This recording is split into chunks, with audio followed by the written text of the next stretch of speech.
Welcome to today's episode of the Business Spotlight, powered by Payrock, where we shine a light on the incredible people that make our community thrive. Payrock is a payment solutions provider. We work with any size business or nonprofit, helping them improve payment acceptance efficiencies while reducing overall costs. On today's episode, we have a returning guest, Nikki Holly from the United Way of Natrona County.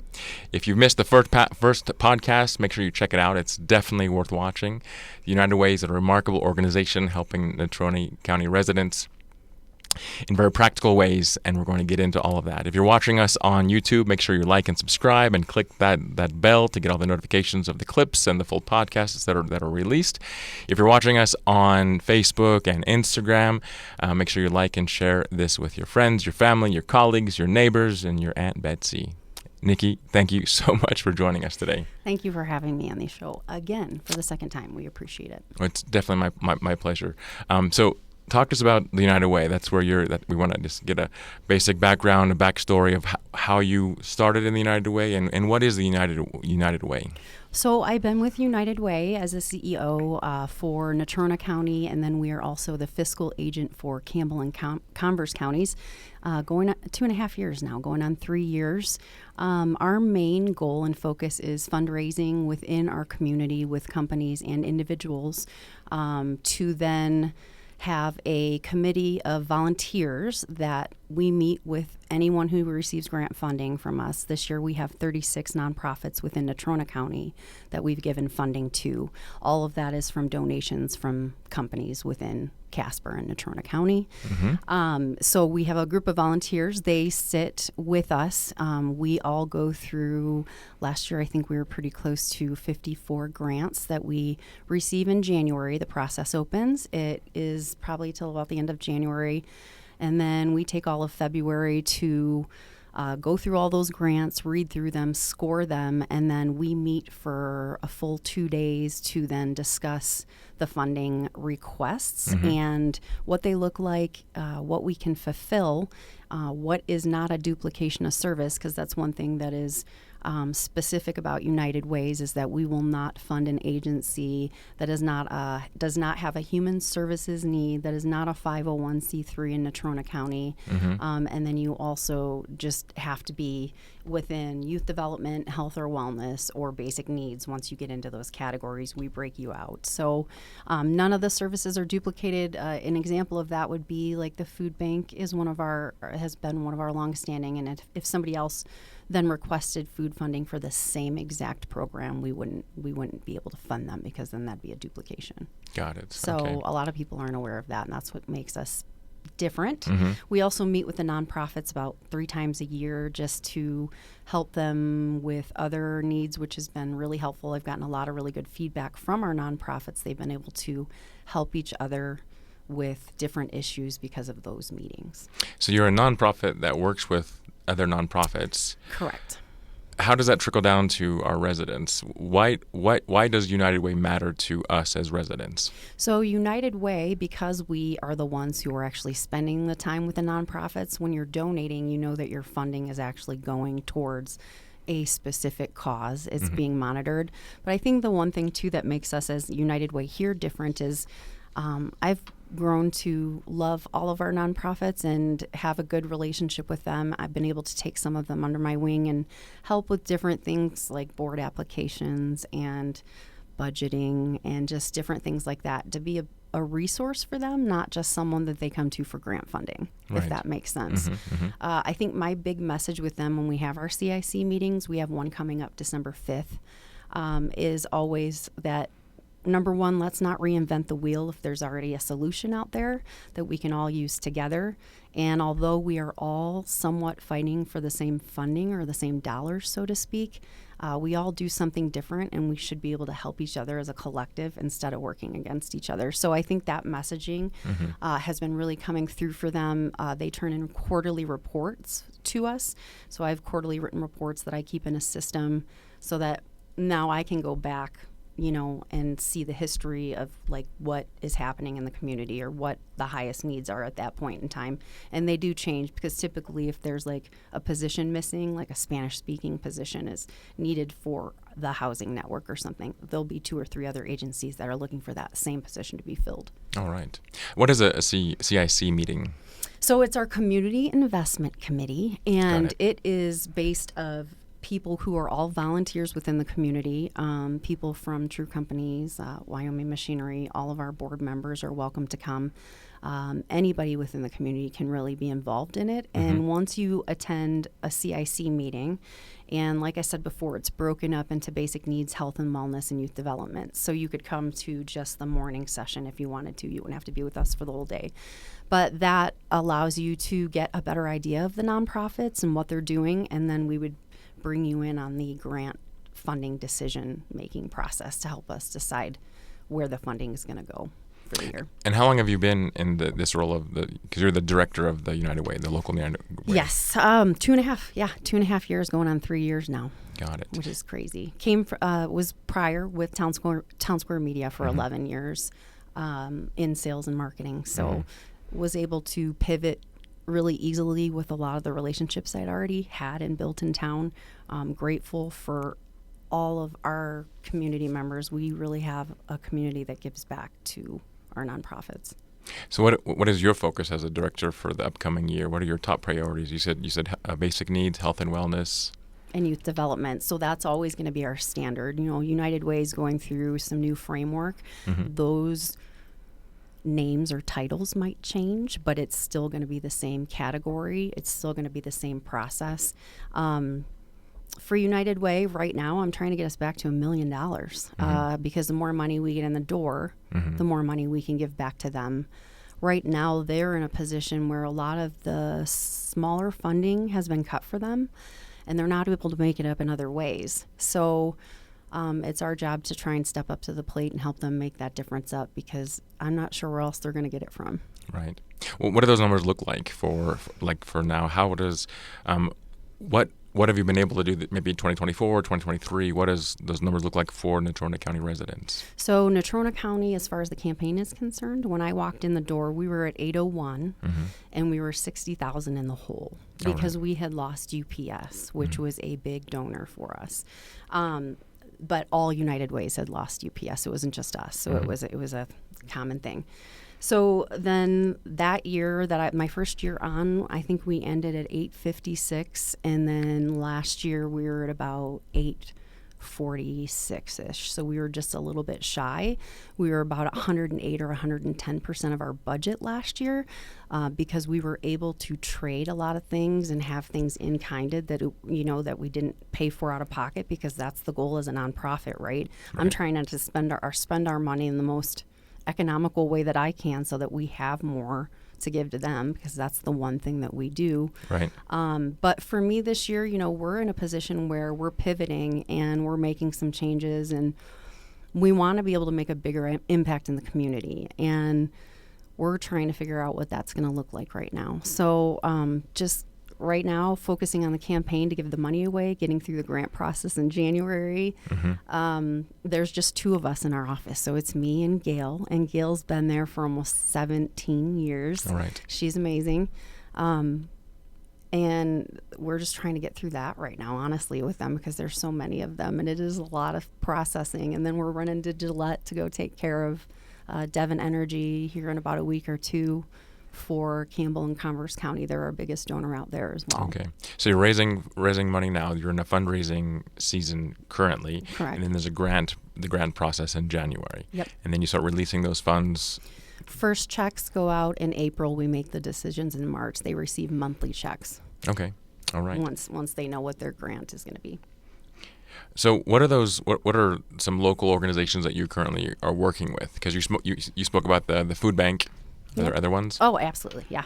The food bank, Seton House, Self-Help Center, Youth Crisis Center, CWCC, 1224 Club. There's so many of them. Casper Family Connections? Casper Family Connections, yeah. And they're all different programs. I Reach 2, the Arc of Natrona County, the Boys and Girls Club. All right. So So all of them, it's or a lot of them. The Salvation Army. Yeah, it's a big variety. How do you know which programs to roll out? Or is your criteria just the organizations, and then the organizations, your partner organizations, you call them partner agencies, is that right? Partner agencies. They work out programs, is that right? Your line of sight is the other organizations. Correct. And they choose the programs they roll out to the community here in Natrona County. Yeah, and everybody changes. Example would be one of our partner agencies had always asked for an employment program. I think that's what it was. She pivoted and asked for funding last year for a vehicle. Mm-hmm. And because we were focusing on direct services last year, because direct services have been getting hit so hard in the community as far as utility assistance, rental assistance, food, that type of thing, she decided we gave her funding for the car, but we didn't give her the same amount of money that it would have been as it were, right? So in her mind, right, she's, oh my gosh, I took a $10,000 hit. But my stipulation in the contract was, hey, I want to be able to go out with you and help you figure out this car deal. And we did. We went out and we were able to secure a car for them, and they got exactly what they needed. So I think as a United Way, I'm trying to take those things into consideration when we're making the decision on the funding. And my board's also going, hey, Nikki, you're one person, so don't commit yourself or overcommit yourself. I'm like, I don't do that. What are you talking about? Right. But I want to still be able to help them the best that I can. You know what I mean? And if I've done sales for 11 years, that's one thing I'm really good at and I enjoy. So it was actually really fun to go out and do that and to be part of it and see her face light up when she knew she was going to be able to get the vehicle that they'd been wanting to get that would help their employees drive. So this is a local partner agency. Yeah, this is a local nonprofit. Right. Yeah, last time you were here, we talked about the ripple effect or the butterfly effect, and how things. It's as if what you sow in one season comes back in another season. Is that something that you look forward to every season, every year? Is that? It comes all the time, I think. I do have one story. Mm-hmm. I'm not even sure my board knows this story, but we had. They will now. I know they will now. We had a gentleman call, and we get calls all the time, every day. It's gotten worse lately for rental assistance and housing and food and gas cards and laundry vouchers. So it's hard to see those numbers increasing on a daily basis because they show up in my inbox. Like I get a copy of the messages every day. So it's depressing. So we had a gentleman call in, and Gail, being Gail, did everything she could in her power to try to find the resources for this gentleman. And he was in a situation where he was traveling back with his motorcycle maybe and a motorhome and just needed to get back to Colorado. So he had enough money to pay for like this part, but not this other part. Long story short, he needed $70 for a battery. Okay. So Gail comes in and sits down at my desk, and she's fraught about it, right? Because we want to help people. But right now we don't have a fund where we can do that. And that's something that we're working on as well. So we can try and help be a backup for our nonprofits. Mm-hmm. Anyway, so I look at her and I just say, what are we looking at? And she's like, it's $70. I said, Gail, call Walmart and I'll pay for the battery, right? And then she looks at me and she's like, well, I'll go in half with you. I'm like, okay, fine, let's go pay for this battery. So we can't pay for it over the phone. We call and try to. We went up there 3 times, Eric. We finally managed to pay for the battery. He ended up getting it, and then it was like 2 weeks later, he sent us this long text message just thanking us and blessing us and saying, but I looked at her and said, $35 a piece, nobody's rich, right? But at the same time, $35 to me means so much more to him right now. It's worth just helping him out and doing the right thing. And right. I do think that karma or that energy at some point comes back around and hopefully... Yes. Hopefully helps you back out. But yeah. It's nice to hear those stories. And that's when I looked at her and I said, we need to get a fund where we have money to do some of these things when we get in a situation where we they have no place else to go. Absolutely. So you receive a lot of phone calls on a daily basis, or are you open 5 days a week? Is that how that works? We are open Monday through Friday. And yeah, we receive We're not a direct agency, Right. but we receive all the calls for a direct agency or that a direct agency would, and then we refer out. So typically, depending on what it looks like, it could be, the Salvation Army, or it could be just depending, Meals on Wheels, depending on what the situation looks like. But we try to help them figure out a solution if they haven't already contacted some of those nonprofits already. Okay. How many calls do you receive per day? Do you have an idea? Lately, it's probably been at least 4 or 5 a day. Okay. When I first started, not every day, maybe 1 or 2 every other day kind of thing. It's definitely increased. Right. And what are the most common needs that they call in for? Rental assistance and utility assistance. Okay. All right. So people that have a hard time paying for their utility bills. So you connect them to partner agencies that try to help them out? Is that's your goal? But part of the problem with that is our partner agencies are running out of funding by the middle of the month. All right. The direct ones that we refocused on and tried to fulfill their requests as far as funding goes. They're still, because when you think about it, like if I take YCC, the Youth Crisis Center, into consideration, the amount of kids they have coming in and out of that building that stay there and live there, the amount of food costs that they've incurred to feed those kids, and they have a good food program there. Nobody's taking any of this into consideration. Right. But hey, let's go ahead and make sure we still have all those resources. But nobody else is coming up with any ideas to help them with the funding for these resources. Right. There's a lot of nonprofits in town that are struggling just to keep their doors open to be able to help more people. Absolutely. People don't realize that. No, they don't. So, is your job when they call in to qualify those people to see how their need level is? Is that how you? Yeah, proceed? Gail's usually the one that does it. And then if it's something that we can help with, like a gas card if we have any, or laundry vouchers and stuff like that, then we'll have them stop by the office. Other than that, we outsource it and tell them where they should go. And then if that doesn't work, they usually call us back and we, try again, try and figure out what we can to help them.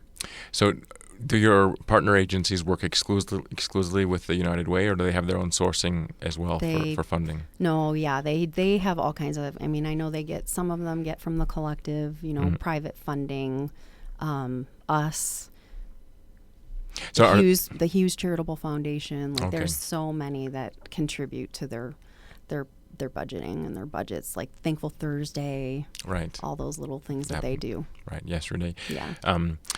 So if they don't qualify, or if you can't send them off to another partner agency, does that represent a large number of people that don't qualify for assistance? Is there a growing need of people that are not unable to get assistance? Yeah, I think so. Yeah, absolutely, 110%. All right. No doubt in my mind. So that's why you need to focus, and that's why people need to realize they need to invest more, give more stronger donations, things like that.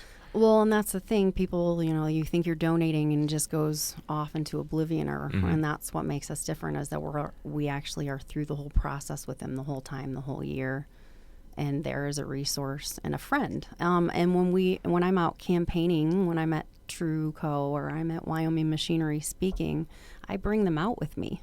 I let them tell their story too. All right. Right? Because that's important, because when I say you're donating your dollars to United Way, that go in a giant bucket, because the main goal of United Way is for us to be able to give to the highest need, right? And so that's why last year we kind of reset and tried to focus on those direct agencies that have the higher need right now, because they are, Rescue Mission was a new one for us last year. 1224 Club was a new one for us last year. I think we took on 4 new agencies or 5 new agencies last year. What does fundraising look like for you? Do you have an annual fundraiser? I am the annual fundraiser. All right. We're in it right now. Okay. Our fiscal year ends at the end of September. We start October 1. Our kickoff is always in August. I'm moving it to September this year, so everyone knows. It's probably going to be the second week of September this year, which I think will help. And that's just kind of our rah-rah kickoff. But we usually are at True and all of our major donors, always looking for new donors, new campaigns, new buildings to get into, new employees to talk to. But I don't usually close the campaign out until, I want to say I don't close it out until April, May. But here's the deal. We have to make a decision on the funding by, the end of January-ish, right? So we know how much we've got going out the door. Right. So typically what we do is we have a plan to pull from what we call our reserves, so to speak, right? Now, as United Way, we don't sit on $3 million in the bank. That's not what I'm about. That's not what I'm supposed to do. We can't, because if I had it, I'd have to give it away, right? Because that's what we do. We, of course, yes, have funding to sit, 6 months in the bank. We're okay, but other agencies I know can sit on that, and we're looking at different ways to maybe create a foundation and have that aspect as part of it. But as of right now, that's just not something we've been able to do. So I don't know if that helps even answer the question. But no, fundraising keeps going. We do Eat, Drink, and Be Caring in March. It's usually the third week of March. All that money goes into the workplace campaign. Okay. Any of the extra stuff we do, it always goes into the workplace campaign for the most part. That's our main thing. Your main one. So do you have an annual fundraiser? Is that in March, or are there other fundraisers? No, we don't do any kind of big annual fundraiser. What I do is go out and talk to companies and beg people for money. Honestly, and part of the reason for that is because all of our agencies do events, right? So true. It's really hard to do an event when everybody else is doing an event, and there's so many already in town. I'd love to do something. We've been around since 1955. We got some pretty big anniversaries coming up here, and I'd love to do something fun in the community that would help us fundraise, but we just haven't made any decisions yet. But no, we don't do any big hurrah. It's just us knocking on doors. And so you're looking for corporate partnerships right now, or all the time, actually? Private, personal, yes, anyone. And it's funny, we did a campaign with Town Square Media, a digital campaign with them, and I've actually been receiving smaller donations through Venmo, which has been great. Any little bit that we can get helps. It all adds up. So, and what about planned donations, like legacy donations? That is something we are working on as well. We haven't had anything set up on the website, so I'm working with Cole Montgomery, from Steve-O, who's on my board. Okay. And he and I have been trying to focus on that and get things going. All right. So that's something that's on the horizon. Absolutely. To have people have the ability to give a legacy gift, write it into their will or something to that effect. Yep, absolutely. And then the other big thing I think we have coming up in January will be our voluntary income tax assistance program. Okay. So that's where anybody in the state of Wyoming can go get their taxes done for free from January through probably about the second week of April. Individual taxes or business taxes as well? Individual taxes. Okay. No, that's honestly, I'd have to ask Kathy about the business taxes thing, but individual taxes I know on. Yes, for sure. Got it. Okay. So that's January till January till about the second week of April. Right.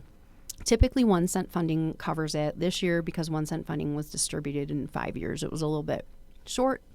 So I have 2 sponsors this year. I've got Jonah Bank and Hilltop, who have stepped up to help foot the bill.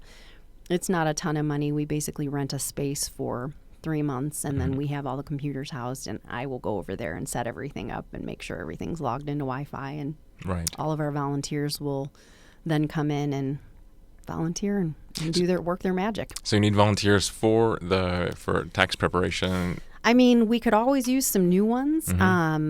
We have had a couple we had 1 or 2 phone calls of people reach out wanting to help with that. And there's a program that you can go through. And if you're interested, absolutely call our office. Okay. You get to make your own hours. It's not like you have to be there at any specific time, but we've got about 15 to 20 volunteers every year that do the whole program. Yeah. Are you looking for volunteers for other activities throughout the year? Or is that your Always. main? Yeah. Cause we have people that call the office that are looking for people for volunteer projects. So, or hey, I have a kid that's looking for a volunteer project, and we'll try and connect him with one of the nonprofits and find something for him to do to have it fulfilled.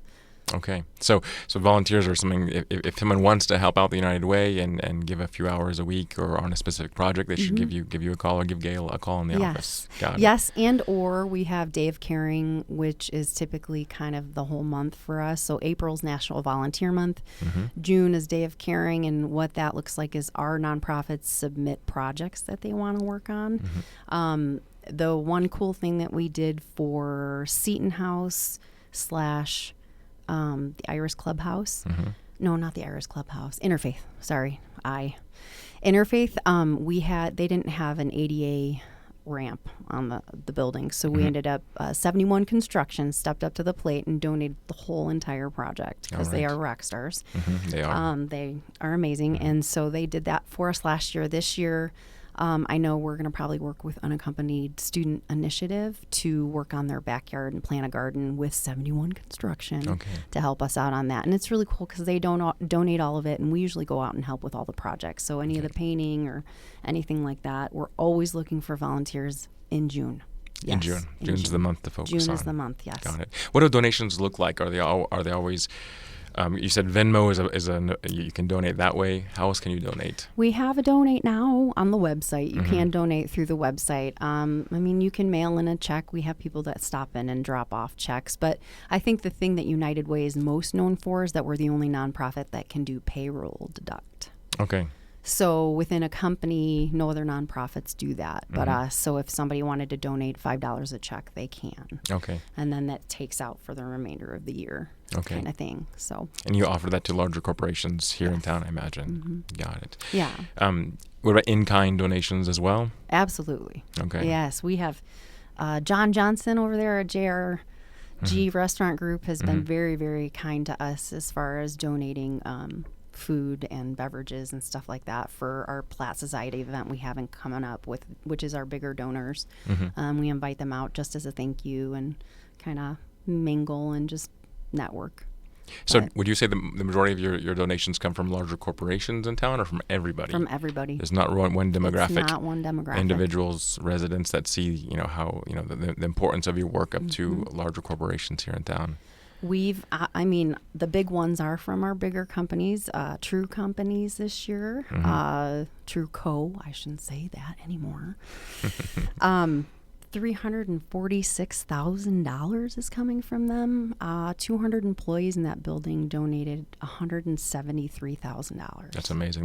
You posted that yesterday on Facebook. Yes, because we got the check like 2 days ago, and I cried. I cried, and I was shaking because just those people in that room that did that. I mean, that says, look at me. It's pretty amazing. It is, yeah, because people are it's costing them to donate, and they're going the extra mile to help people in need. You make me cry. I don't do it on purpose. It's your work. It's your dedication. It's your passion. It's not me.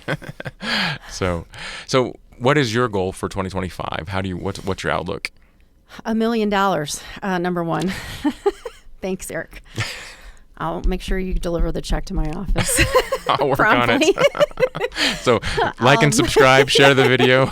Exactly. Don't forget. $1 million, and then honestly, just really being able to dig in and find out what our next step is going to be and what it looks like, whether that be maybe a community schools thing or I don't know, a building renovation of some sort to house some of our United Way people or agencies in that building with us. I don't know yet. I haven't completely figured it out. I know what I want to do, but I also know what that's going to take too. Right.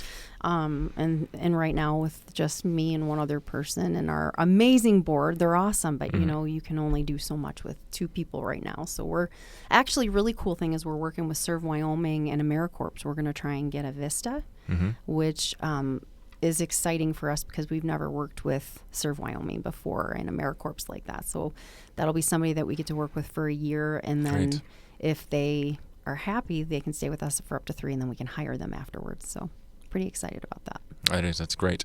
So if you can say one thing to the listeners of this podcast, whether it's a corporate organization or an individual, what would you like them to know about the United Way of Natrona County?